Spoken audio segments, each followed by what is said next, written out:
Family dining is one of the most exciting categories in the restaurant industry today, with many chains popping up all over the country, serving especially the breakfast and brunch day parts. But there is one icon in this industry that's been doing it for over 70 years and has grown to 1,500 global locations. It's a multi-billion-dollar brand, and of course, I'm talking about Denny's. Leading the charge now for 3 years is Kelli Valade, the CEO, who has an expansive career in the restaurant industry and is now bringing her leadership skills to Denny's. We're gonna talk with Kelli to find out her signature style.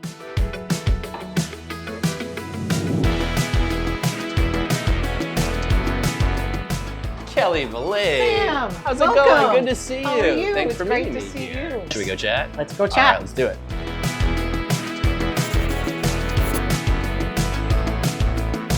Kelli Valade, CEO of Denny's, thank you so much for sitting down for the Signature Series. You're welcome. It's great to be here. We're gonna get to know Kelli and your career and what's going on at Denny's, but we have to start at the beginning. You know, when you were a kid, what you were, your childhood, your formative years. Yeah. Tell me about those years. What was your childhood like? My childhood was interesting. I grew up in a big Italian family in upstate New York.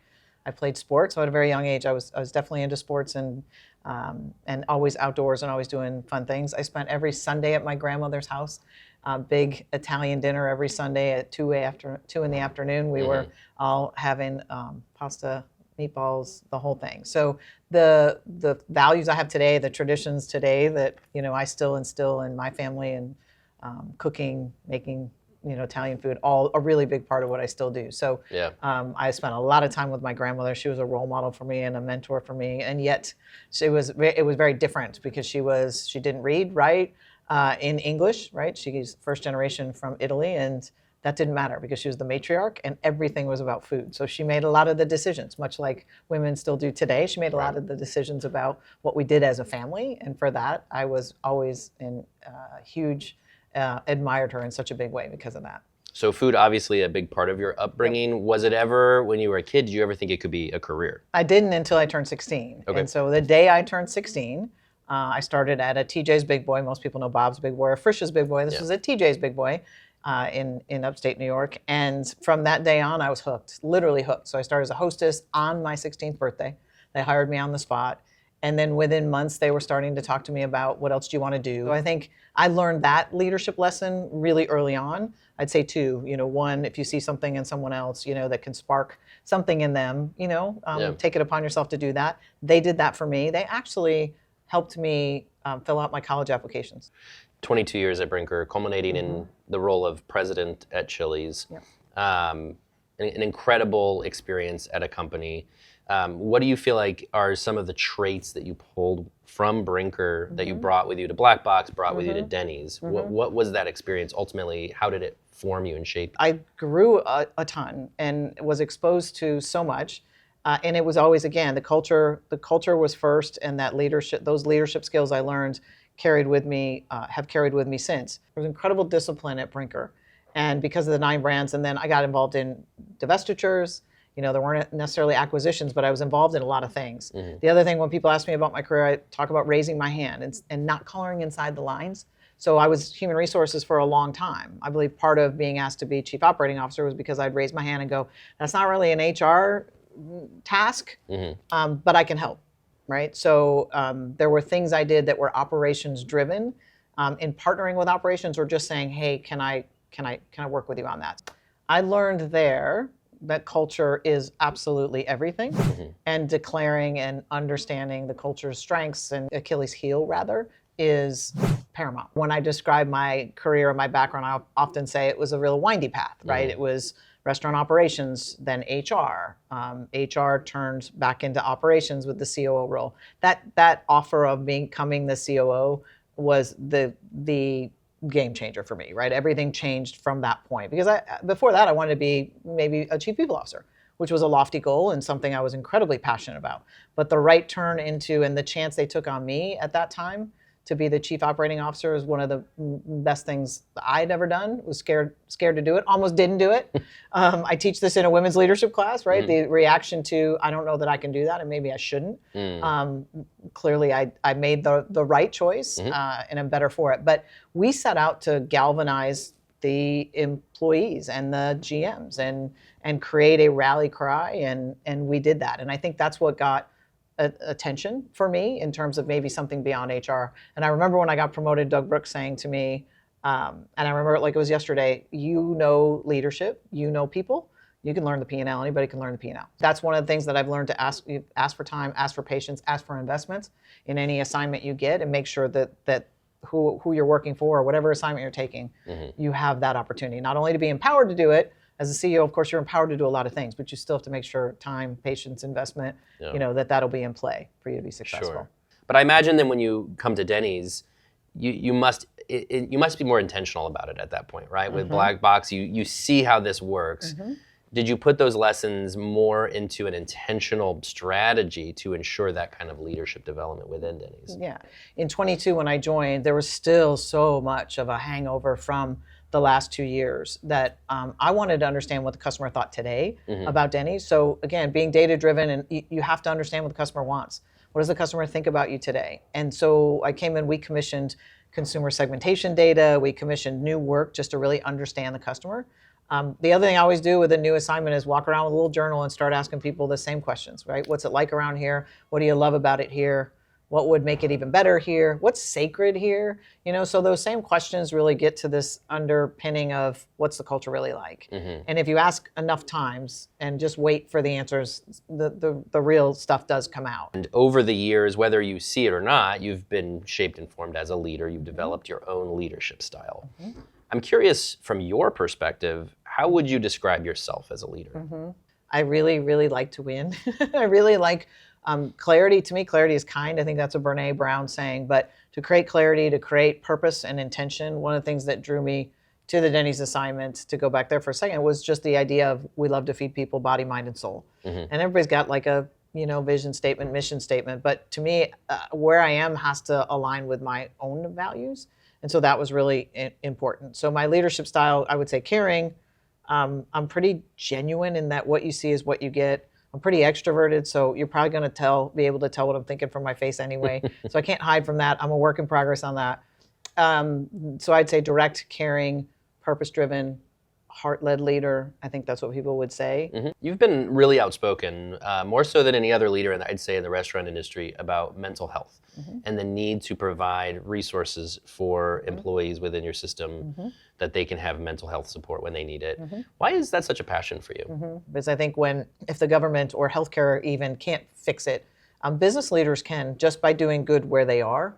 And I came into an organization that believes in feeding people, loving to feed people body, mind, and soul. And so to me, there was permission in that of what else can we be doing? I had been studying, probably my HR roots, I had been studying the mental health crisis for years. And the first study I remember reading was in 2018 or 19, before the pandemic. 60% of Americans are lonely. And then when you slice that even further, so the study's been updated every year, hasn't changed much since COVID, which may sound surprising to some extent, but what has changed is the makeup of and how those cohorts operate within that. So 60% is the average. The Black and African American community is higher at 68, 69. The Hispanic and Latino community is 75%. If we're America's diner for today's America, right? If we are employing, that same melting pot, or the employees that come to us, if those people at 16 that came from something that maybe was a bit broken and found another home, if we can't make them whole and create the kind of environment where it's okay to talk about something like this, or where they know we're there for them in other ways, then where are we going? Like, who's going to be the next leader that goes beyond being a hostess or a server or a dishwasher, right? Who's that next leader? And so I think we have to do something, because that's the pipeline of talent. We have implemented and piloted last year a product called Modern Health. That product was an app. So instead of having to, look for someone, a therapist, BetterHelp's out there as well. This was a form of additional resources, not just an EAP, not just if you need someone or you've got a crisis, there's 5 sessions you can get through our employee assistance program. That's what a lot of people do, and it's great. This went beyond that and giving people an app and a login and a private way to either get coaching, be part of a support group, get therapy, or in a crisis situation. There was immediate help that could be given just by being a part of this. And we offered it to employees, whether they were in our benefits or not, and we offered it to our company restaurants. So tangential to that, I also want to talk about women in food service. If you look at the top 50 restaurant companies by sales, only 5 women are CEOs. So 10% of the top 50 have women as CEOs. You are one of them. What does that mean to you as one of those women who is a CEO of a major restaurant company, but that it's only 10% of you in the top 50? Because we have a lot of work to do still, obviously, right? The stats are what they are. And the studies still show that many women will not raise their hand for different assignments. I talked about raising my hand, and I talked about not coloring inside the lines necessarily. And there's still far too many people that don't feel comfortable with that or feel like they can't have a family and do what I do, and saying you need to be talking more about the fact that you're a female, at that time chief operating officer, now CEO. And I take that responsibility seriously too, and I love talking about it. Because one of the things I've learned when talking to women leaders is just exactly when you push on, is there a belief you're holding on to that will keep you from raising your hand, asking for that next promotion? How do you tell your story? Do you know how to tell your story? You'll find most don't. I heard a woman once say, I was told you can play with the boys, just don't beat them. You know, and I've also heard women talk about their struggles with balancing things and just thinking that's not something I'm cut out for. Lastly, women don't always know how to sell themselves well. And so you very rarely will you hear a woman just, I got this, I'm crushing it, I got this, right? There's a little voice inside that kind of just says, I'll take something if it's offered. I don't necessarily always ask. But women in particular, just to be proud, kind of loud and proud and tell their story. You're not being braggy, you're not being bossy, just tell your story, what you're good at. Here's the other really fun stat, and it still is so counter to the fact that the numbers are not where they need to be. But this really fun stat that I have researched and know of says women actually possess a lot of traits that are really needed in leadership today. So empathy and balance and patience, not me on that one, but patience in general, multitasking, vulnerability. So it's a little easier for women to show vulnerability, just again, by nature, by how we are brought up, men and women brought up differently. And those things can serve us really well. And those things have proven time and time again to be towering strengths, and they're not what women always think are strengths, and that they should lean into that. What is your advice to young leaders in this industry? I often say you have to be true to yourself. You have to find a place where you can be true to yourself. You have to find a product that you love, or a story or a dream that you can really associate with, that really strikes and hits home for you. But I also think my advice would be listen, just listen. If there's feedback, emotional intelligence is as strong as any other, intelligence. Okay, Kelli, it's time to enter the short order round of questions, what I'm calling short order, and that is our lightning round. Okay. This is where the rubber really meets the road, where we really get to know Kelli Valade, okay? What's your go-to order at Denny's? Moons over Miami. Go-to order, moons over Miami since I was probably 16, probably 10. Okay. It's amazing. What's your favorite restaurant besides Denny's? Right now, there's a little restaurant in Greer, which is outside of Spartanburg, where our office is, called L'Incanto, and it's amazing Italian food in South Carolina. Tell me again a little bit more about your first restaurant job. What was that restaurant called? TJ's Big Boy. Oh, that's right, TJ's Big Boy. I was 16. Yep. Yeah. Okay, and that was your first job, period, right? No. Okay. I was a little under the table work probably, but I was cleaning an office building at like 13. So I started working at 13. Okay, got it. Oh. All right, what's your favorite thing to do in your spare time, if you have spare time? On a Friday night when My People magazine arrives, like that's silly nonsense stuff that just takes me away from it all. I love to cook, and I love to be with my family. Okay. What is your favorite sport or team to root for?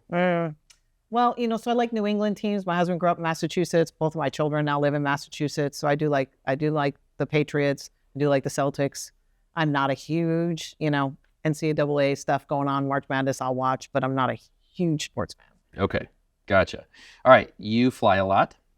What do you do on a flight? It's a long flight. I just did San Jose to Boston last week. Long flight.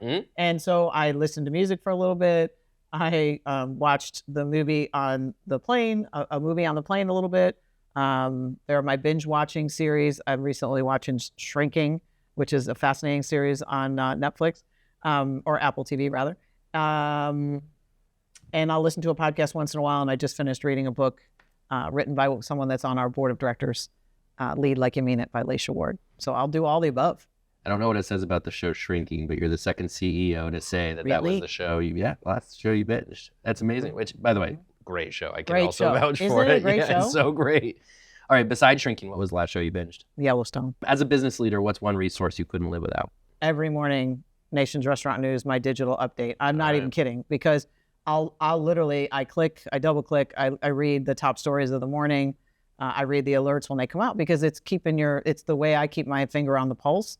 And it's a rapid fire way to do it. It's 2 clicks and I'm done, and I know what the big news is for the day. Who's one figure, living or dead, that you most admire? I probably would go back to my grandmother. All right, besides email, what is the most used app on your phone? Well, this is a little embarrassing, but it's okay. That's what this is for. It's probably Facebook. Okay. And that dates me. And Instagram too, but it's probably Facebook, because that's just where I just scroll, and a lot of my friends are, and distant family members and things. So yeah, that's probably it. Okay. Yeah. What's one fact about yourself that maybe even your colleagues don't know? Most would not know this, because we all love to travel, and yet always too much travel. But I've been to 37 countries. Wow. And somewhat reluctantly, because my husband has what I would truly say is wanderlust. Okay, last question, Kelly. If you weren't the CEO of Denny's, what would you be? I'd be, Chip and Joanna Gaines. Yeah. Yeah, I'd be like flipping houses. Okay. And I'm a little addicted to HGTV. That's probably another, someone wouldn't know that about me. But on the weekends, I am watching HGTV and watching these reveals. And then I'm shopping, looking for deals to find something I could redecorate in my house. It's a little bit of a problem. Maybe that'll be retirement for you. You can It do could that. be a retirement. Yeah, I could do that in my retirement. Yeah, sure. Absolutely. Kelli Valade, thank you for your time. I really Thank appreciate you, getting to Sam. know your signature stuff. Thanks. Sam.